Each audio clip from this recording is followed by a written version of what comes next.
Hello guys, स्वागत है आप सबका। तो आज हम बात करेंगे अदानी ग्रुप की। और ये जो है हिडनबर्ग के जो इसका मालिक है, उसने जो है आज एक महत्वपूर्ण बात की है, उसके ऊपर चर्चा करेंगे। और इसके ऊपर हमें काफ़ी ज़्यादा कमेंट्स आए और ये वीडियो हम सिर्फ और सिर्फ आपके लिए बना रहे हैं। तो लाइक ज़रूर करें, शेयर करें अपने दोस्तों के साथ अगर आप नए हैं, और सब्सक्राइब तो ज़रूर कर लें हमारे चैनल को। अब इसका ये पूरा मामला है क्या वो समझेंगे, और सोमवार को इसका क्या इफेक्ट रह सकता है, क्योंकि ये आज ही की रिपोर्ट है। सबसे पहली बात तो ये जो कल के दिन वो राहुल गांधी की बात हुई थी, वो रिपोर्ट आई थी, उसके ऊपर इन्होंने जो है कुछ बात कही है जो कि काफ़ी इंपॉर्टेंट भी रह सकती है। कि पहले तो हम इसको जो है हिंदी में सिर्फ आपके लिए जो है इसको ट्रांसलेट करेंगे ताकि सबको आसान भाषा में समझ में आए। तो पहले तो आप चाहे तो इसको पढ़ सकते हैं, काफ़ी थोड़ी सी लंबी रिपोर्ट है, लेकिन हम इसको आसान भाषा में समझेंगे। और यहाँ पर और साथ साथ अगर देखें तो आपको कुछ अगर ऑनलाइन प्रोडक्ट्स बाय करने हैं तो आप हमें सपोर्ट कर सकते हैं। यहाँ पर जो है वीडियो को टच करके यहाँ पर आपको प्रोडक्ट्स देखने को मिलेंगे, वहाँ पर आप अपनी मर्जी के प्रोडक्ट्स भी सर्च करके ढूंढ सकते हैं। खरीदना है तो खरीद सकते हैं, अच्छा खासा वहाँ पर डिस्काउंट भी चल रहा है, तो वहाँ पर आपको फ़ायदा हो सकता है। और यहाँ पर देखें ये पूरी की पूरी रिपोर्ट। सो यहाँ पर ये ज़रा देखें। तो अब इसका हिंदी में हम ट्रांसलेट करेंगे ताकि सबको आसान भाषा में समझ में आए कि घटिया जासूसी उन्होंने कहा। ये उनका जो है कि जो नेट एंडरसन है, घटिया जासूसी कहानी, ये इनका जो है नाम दिया है। तो नेट एंडरसन ने अदानी को निशाना बनाने के लिए हिडनबर्ग द्वारा राहुल गांधी के साथ मिलीभगत के दावे की निंदा की, जो कि कल वो रिपोर्ट आई थी, आपने देखी होगी। और इनका क्या कहना है वो हम देखेंगे, और इसका क्या इफेक्ट रह सकता है वो भी हम देखेंगे। तो हिडनबर्ग रिसर्च के नाथन एंडरसन ने प्रेस ट्रस्ट ऑफ इंडिया यानी कि पीटीआई और स्पुतनिक के कवरेज पर अब क्या किया है, उन्होंने पलटवार किया है, करते हुए ये आरोप लगाया है कि अब बंद हो चुकी अमेरिकी रिसर्च फर्म ने अदानी को निशाना बनाने के लिए राहुल गांधी के साथ मिलकर काम किया, और संस्थापक ने अदानी द्वारा इजराइल की खुफिया एजेंसी मोसाद के एजेंटों के साथ मिलकर उन्हें जो है बेनकाब करने के बारे में पीटीआई के हालिया लेख की जो है वो आलोचना करते हुए इसे घटिया जासूसी का कथा बताया। और क्या कहा कि ये हवा से गढ़ी गई है, मतलब कि झूठी है, ये इनका कहना है। इनका मतलब तो यही हुआ। आगे ये क्या कहते हैं, तो एंडरसन ने एक्स पर लिखा कि कुछ दिन पहले प्रेस जो है ये पीटीआई के एमआर जैदी ने एक स्टोरी प्रकाशित की थी, जिसमें ये दावा किया गया था कि अदानी ने मोसाद के दर्जनों एजेंटों के साथ मिलकर हमें बेनकाब किया है। और ये आर्टिकल एक घटिया जासूसी की कहानी की तरफ है, और ऐसा लगता है कि इसे मतलब कि हवा में गढ़ा गया है। रिपोर्टर ने जो है टिप्पणी के लिए हमसे संपर्क करने की ज़रूरत नहीं उठाई, जो किसी भी विश्वसनीय पत्रकारों का सबसे बुनियादी काम है। और ये उनका कहना है, मतलब कि ये क्लैरिफिकेशन दे रहे हैं। और अगर वह ऐसा करता तो हम आसानी से बता सकते थे कि ये दावा मतलब कि ऐसा दावा कुछ की दावा की गई कोई भी घटना ऐसा मतलब कि नहीं हुआ था। और नेट एंडरसन ने हिडनबर्ग के राहुल गांधी के वो जो उसके ऊपर प्रतिक्रिया दी। तो स्पुतनिक इंडिया ने पहले बताया था कि मोसाद ने क्या हुआ कि इंडियन ओवरसीज़ कांग्रेस के प्रमुख सेम पित्रोदा के घरेलू सर्वर को निशाना बनाकर एक गुप्त ऑपरेशन चलाया था, जो कांग्रेस नेता राहुल गांधी के करीबी सहयोगी भी है।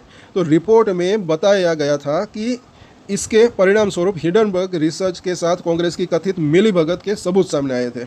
अब इसके ऊपर इनका क्या कहना है, तो नेट एंडरसन ने अपने सोशल मीडिया पोस्ट में कई दावों का खंडन किया है, जिसमें उन्होंने जो है पहले तो वो स्पुतनिक पर सबसे प्रमुखता से निशाना साधते हुए कहा कि मई 2023 में पालो ऑल्टो की में उनकी जो और राहुल गांधी की मुलाकात हुई थी वो, और उन्होंने न केवल किसी भारतीय राजनेता से मिलने से इनकार किया बल्कि पालो ऑल्टो जाने से भी इनकार किया। और उन्होंने अपना पक्ष रखते हुए क्या कहा कि मैं कभी पालो अल्टो नहीं गया, और मेरी टीम या और मैं मतलब कि कोई भी जो है मेरे द्वारा ज्ञात किसी भी सहयोगी ने किसी भी भारतीय राजनेता से मुलाकात नहीं की। है उनका कहना है, मतलब कि अब क्या हुआ होगा वो तो उनको ही पता होगा। और चाहे वह विपक्ष का सदस्य हो या कोई भी हो, और न ही हमने कभी बिडेन के किसी अधिकारी से मुलाकात की या बात की, जैसा कि स्पुतनिक में दावा किया था। अब वहाँ के नेताओं की भी ये बात कर रहा है। और आगे देखें तो हिडनबर्ग रिसर्च बनाम अदानी समूह का मामला जारी। तो अभी भी ये मामला मतलब कि जारी है, ये भी इसको बुलाया नहीं जा सकता क्योंकि क्लियरिटी तो अब तक भी नहीं आई है। और यहाँ पर देखें तो अमेरिकी वित्तीय फर्म की अगर बात करें तो ये अदानी समूह पर कॉरपोरेट इतिहास में सबसे बड़े धोखाधड़ी का उन्होंने आरोप लगाया, जिसका बार बार खंडन हुआ। साल की शुरुआत में फॉर्म को हिडनबर्ग को बंद करने की इन्होंने घोषणा की, और इसके ऊपर वजह भी उन्होंने बताई। ये सब ये है यहाँ पर लिखा हुआ है। और आगे ज़रा देखें तो उन्होंने शुरू में बताया कि अदानी समूह जो है उनके शोध को लक्ष्य उसका क्यों बना, तो ये इसके बारे में इसने बताया है। और आगे ज़रा देखें तो हिडनबर्ग के संस्थापक ने भारतीय मीडिया और षड्यंत्र सिद्धांतों पर हमला किया। अब ये ज़रा देखें क्या कह रहा है कि अपने नवीनतम ट्वीट में एंडरसन ने हिडनबर्ग के खिलाफ नए आरोपों पर पलटवार करते हुए कहा कि पीटीआई के लेख में कहा गया है कि वे जो है कार्यकर्ता, वकीलों, पत्रकारों, हेज फंड और राजनीतिक हस्तियों के एक जटिल जाल के साथ काम करते हैं। हिडनबर्ग के संस्थापक ने इन निराधार दावों की निंदा की, मतलब कि ये खुद को अब मतलब कि ये निंदा करता है, खुद का नहीं बल्कि मतलब कि ये सब उनके ऊपर वो दावे करते हैं उसकी।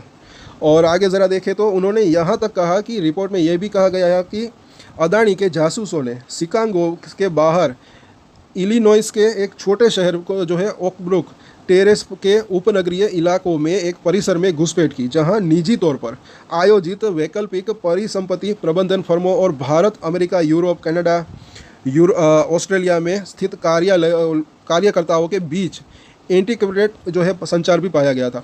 तो शिकागो में उनकी किसी भी कार्यालय की मौजूदगी से उन्होंने इनकार करते हुए एंडरसन ने जोर देकर कहा कि वह अमरीकी शहर में कभी गए नहीं और उन्होंने कहा कि जो है लेख ये समझाने की कोशिश भी नहीं करता कि शिकागो के एक यादृच्छिक उपनगरीय पते का भी जो है मतलब कि चीज़ से लेना देना क्या है, और अगर इन सभी निर्वाचन क्षेत्रों को शामिल करने वाला कोई संचार नेटवर्क है तो हम कभी भी इसका हिस्सा नहीं रहे। तो ये भी इनकी जो है क्लैरिफिकेशन है।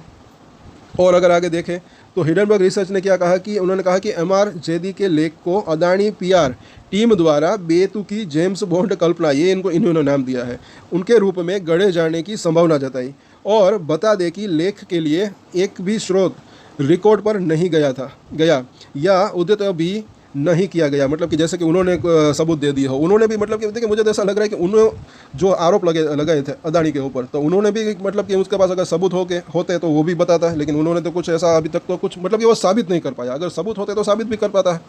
खैर देखिए अगर चलिए क्या होता है, क्या उसका कहना है कि ये पूरी तरह से गुमनाम स्रोत से लिया गया था और इसमें किसी भी दावे के समर्थन में कोई दस्तावेज शामिल नहीं था, और उन्होंने ये तर्क दिया। और आगे देखें तो एक्स पर लंबा कटाक्ष तो अदानी की वापसी के दावे पर सवाल उठाकर समाप्त होता है। देखिए जीत तो अदानी की हुई। आगे देखें ज़रा, हिडनबर्ग की जनवरी 2023 की रिपोर्ट पर फिर से जोर देते हुए उन्होंने भारतीय समूह पर अपने भारतीय मीडिया में सहयोगियों के बीच विचित्र षड्यंत्र सिद्धांत फैलाने का भी आरोप लगाया। मतलब कि अब जीत नहीं पाए तो दूसरों के ऊपर भी आरोप लगाए। आखिर आगे देखते हैं कि एंडरसन ने ऑनलाइन जो है गुस्से में कहा कि अदानी ने न तो हमारी रिपोर्ट में उठाए गए कई मुद्दों पर ध्यान दिया, न ही धोखाधड़ी और भ्रष्टाचार के अतिरिक्त सबूतों पर रिपोर्टिंग करने वाले कई मीडिया लेखों पर उन्होंने अपने अमेरिकी अभियोग का भी जवाब नहीं दिया, और जिसमें उन पर और अधिक धोखाधड़ी और भ्रष्टाचार का आरोप लगाया गया है। सो ये इसकी पूरी की पूरी रिपोर्ट है। सो अगर इसको अब हम आसान भाषा में समझें तो देखिए ये क्या है, ये एक जो है क्लैरिफिकेशन है इनकी तरफ से, क्योंकि जाहिर सी बात है कि अब 1-2 दिन की अगर बात करें तो इनके ऊपर वो रिपोर्ट है, उनका नाम आ रहा था। तो कल ही हमने बात की थी कि शायद जो है राहुल गांधी कुछ बोल सकते हैं, लेकिन उन्होंने नहीं बोला, इन्होंने बोल दिया। ये क्लैरिफिकेशन है।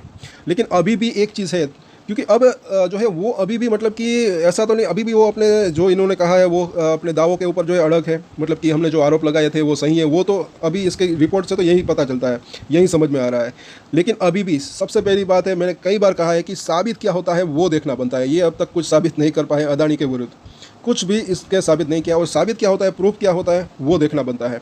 और मुझे ऐसा लग रहा है कि सब कुछ अच्छा रह सकता है आगे चलकर। बाकी सोमवार की अगर बात करें तो मुझे ऐसा लग रहा है कि इसका जो है कुछ नेगेटिव इम्पैक्ट नहीं पड़ सकता, क्योंकि काफ़ी ज़्यादा इसके ऊपर हमें कमेंट्स आए थे। तो मुझे नहीं लगता कि इसका कुछ नेगेटिव इम्पैक्ट पड़ सकता है। इसने ये क्या किया है कि हाँ क्लैरिफिकेशन दिया है, और ये जाहिर सी बात है कि उनका नाम बार बार लिया जा रहा था, तो ये क्लैरिफिकेशन भी उनकी तरफ से बनता था। तो ये सब कुछ बातें उन्होंने बताई, लेकिन जैसे कि हमने बात बताई अभी भी वो मामला तो चल ही रहा है।